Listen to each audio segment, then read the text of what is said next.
Placide Mumbembele, je suis anthropologue et professeur d'histoire des musées du Congo à l'université de Kinshasa en République démocratique du Congo. Et je travaille depuis quelques années déjà sur des thématiques et, liées à la restitution des biens culturels et rapatriement, et surtout dans le contexte belgo-congolais, dans la Belgique avec la RDC. Et je m'intéresse depuis plusieurs années sur cette question-là. Alors maintenant, je me retrouve actuellement ici, c'est dans le cadre du colloque international sur souveraineté et restitution des biens culturels, et qui est organisé ici à Dakar, au musée Théodore Monod, donc d'Éléphant. Voilà les contextes dans lesquels je me retrouve actuellement. Donc moi, c'est pour partager en fait l'expérience congolaise sur ces thématiques-là.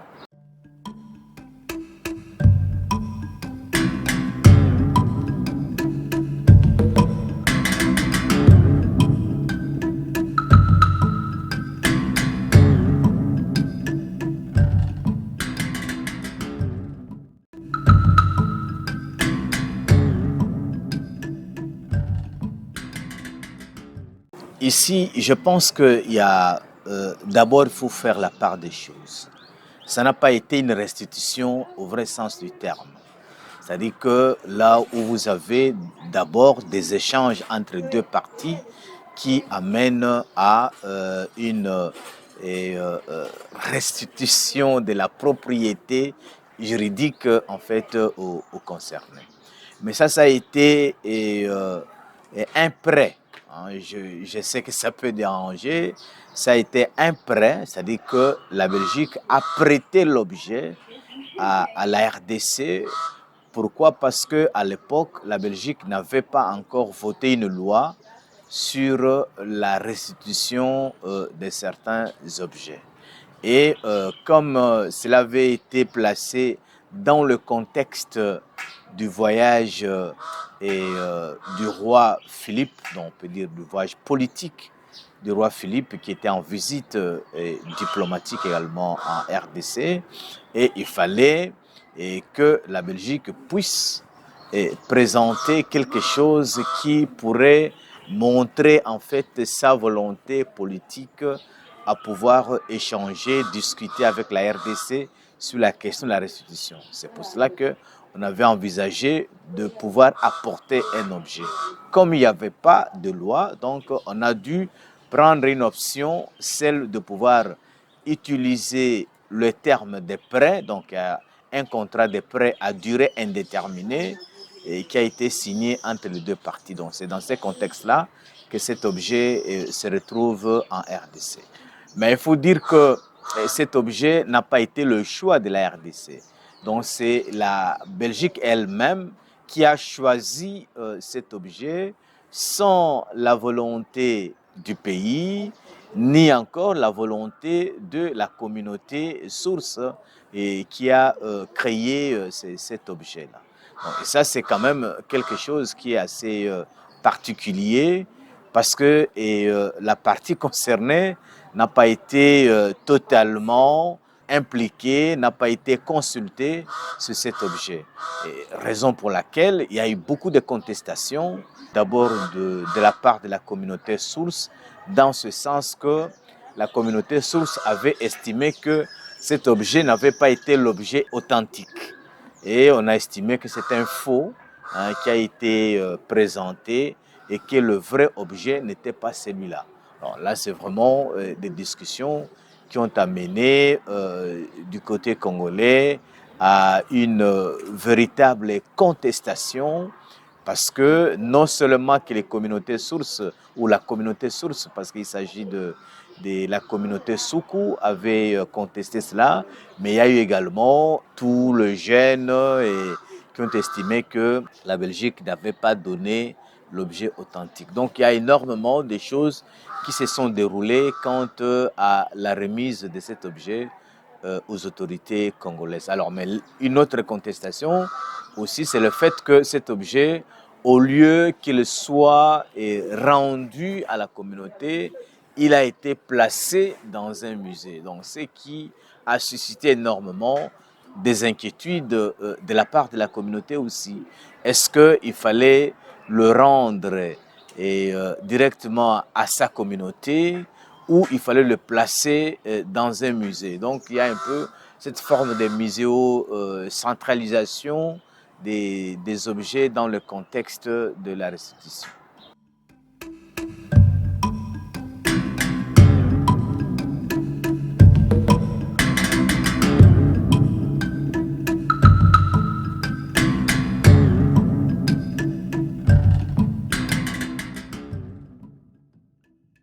Mais là, il y a un problème parce que l'État a accepté et l'État s'est imposé en fait en réalité à deux niveaux. Le premier niveau, c'est que, bon, il faut dire qu'il y a eu d'abord des négociations et la partie congolaise, donc la partie publique étatique, avait été informée de cette démarche de la partie belge.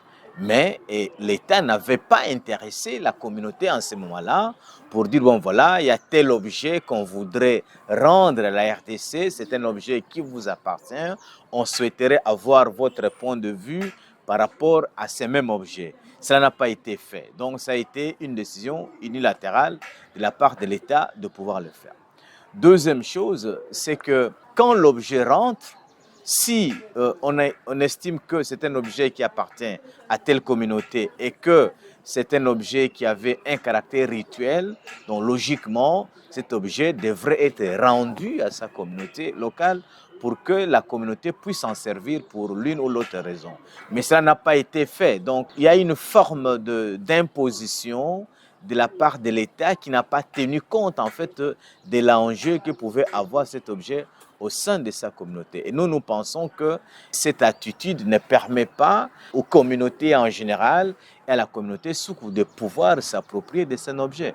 Parce qu'il ne faut pas oublier qu'au-delà du fait qu'il y a l'État qui reste le pouvoir central, mais les ethnies ont également chacune une certaine souveraineté par rapport à leurs objets, par rapport à leurs pratiques culturelles, mais aussi à la transmission de ces savoirs et savoir-faire à leurs descendants.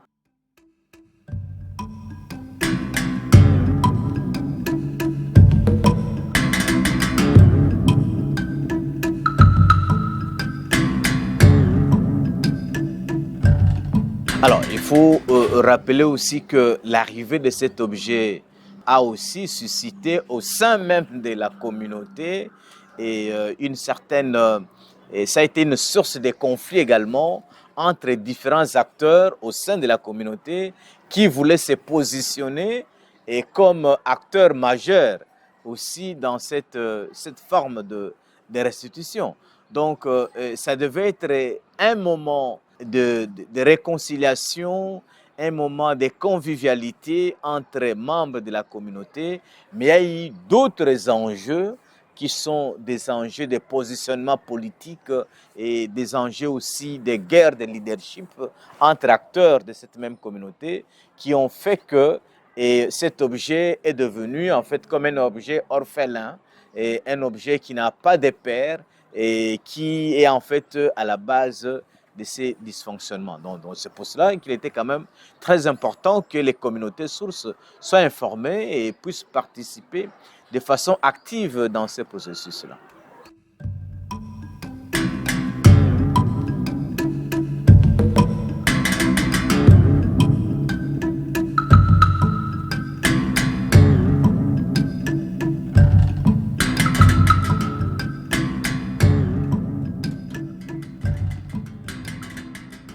Non, moi je pense qu'il est très important de savoir que les communautés sources jouent un rôle majeur. Mais au stade actuel, dans le cas de la RDC et de la Belgique, les communautés sources ne sont pas prises en compte parce que déjà, du côté congolais, nous avons une commission nationale sur la restitution des biens culturels, des archives, mais aussi sur le rapatriement des restes humains. Mais cette commission ne prend pas en compte le point de vue des communautés locales. C'est-à-dire que toute restitution passe par l'État. Et la Belgique également, avec sa nouvelle loi, impose à ce que la restitution se fasse d'État à État. Ce qui fait que le rôle des communautés locales est complètement oublié et cela risque de susciter davantage des conflits en conflits.